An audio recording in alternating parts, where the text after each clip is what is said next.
इमाम साहब ये बकरा आपका है? जी अल्हम्दुलिल्लाह मेरा है। आपका है?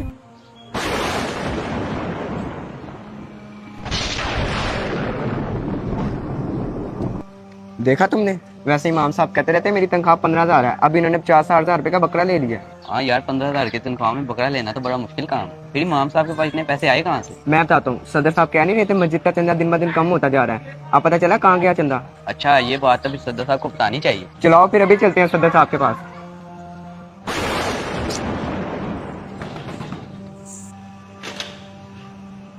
हाँ जी। सदर साहब आपको एक बात बतानी है। आप पूछ रहे थे ना कि मस्जिद का चंदा कहाँ जा रहा है, दरअसल मस्जिद का चंदा चोरी हो रहा है। और वो चोरी इमाम साहब करते हैं। ये कैसी बातें कर रहे हो तुम लोग? इमाम साहब तो बहुत शरीफ आदमी है, तुम लोगों को गलत फहमी हुई होगी। नहीं सदर साहब, उन्होंने इस बारी कुर्बानी के लिए बकरा लिया है। अब आप ही बताएं 15,000 की तनख्वाह में बकरा कहाँ से आता है? अच्छा, उन्होंने बकरा लिया है? यार अभी तो मुझे थोड़ा काम है, लेकिन ईशा की नमाज में मैं उनकी जाके खबर लेता हूँ कि उन्होंने बकरा किन पैसों से लिया है। तुम्हारी मेहरबानी, तुमने मुझे बताया। चलो जाओ अब।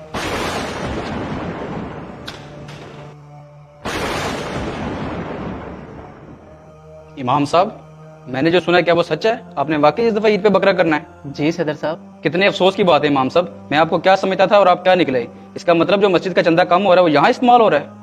सदर साहब, आप उस पर चोरी का इल्जाम लगा रहे हैं? तो और क्या करूं, आपकी 15,000 रुपए तनख्वाह है, इस तनख्वाह में घर का खर्चा चलाना मुश्किल हो जाता है और आपने 50-60,000 वाला बकरा ले लिया। शर्म आनी चाहिए आपको इमाम साहब। शर्म तो आपको आनी चाहिए जब आपको पता है कि 15,000 में किसी भी घर का खर्चा नहीं चलता, फिर भी आपने इनकी तनख्वाह 15,000 रखी हुई है। और रही बात बकरे की, तो मैं आपको बताता हूँ। इमाम साहब, आप हमारा इतना ख्याल रखते हैं, हमारे बच्चों को कुरान पाक पढ़ाते हैं, खुशी गमी में हमारे साथ होते हैं, तो इनकार ना कीजिएगा। मैं आपके लिए छोटा सा ये तोहफा लाया था, ये मेरी तरफ से आप तोहफा रखिए। भाईजान ये तो आपकी मोहब्बत है, पर आपने ये तो अपनी कुर्बानी के लिए लिया होगा। नहीं इमाम साहब, मैं 5 बकरे लाया था, उसमें से एक आपको तोहफा दिया। आपने एक बार भी नहीं पूछा कि इमाम साहब ये आपने बकरा कहाँ से लिया है। आपने आते इल्जाम तराशी शुरू कर दी है। यार वो इमाम मस्जिद है, आप उनसे ऐसे सवाल जवाब करें जैसे वो कोई मुलाजिम है आपके। आप इनको 15,000 देकर इन पर कोई एहसान नहीं कर रहे, बल्कि इनकी मेहरबानी के इतनी सी तनख्वाह पर भी ये मस्जिद को संभाल के बैठे हुए हैं। इधर कोई एमपी का नौकर आ जाए ना तो उसकी भी बड़ी ठाट बाट होती है, लेकिन ये तो यार मुस्तफा करीम सल्लल्लाहु अलैहि वसल्लम के नौकर हैं, आप इनसे ऐसे बात कर रहे हैं। यही लोग क़यामत वाले दिन हमारे पेशवा होंगे। शर्म आनी चाहिए हमें माज भाई। आप बिल्कुल ठीक कह रहे हैं भाईजान, हमने इमाम साहब को वो इज्जत वो मर्तबा दिया ही नहीं है जिसके वो हकदार है।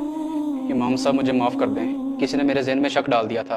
अल्लाह ऐसे फितनों से बचाए, आइंदा ऐसा नहीं होगा। मेरी मुखय्यर हज़रात से गुजारिश है कि जहाँ आप बड़ी बड़ी कुर्बानियाँ खुद करते हैं, वहाँ एक बकरा अल्लाह पाक की रज़ा के लिए अपने इमाम साहब को भी ज़रूर लेकर दें। यकीन करें, जो कल्बी सुकून आपको मिलेगा, इसकी मिठास आप अपने दिल में ज़रूर महसूस करेंगे।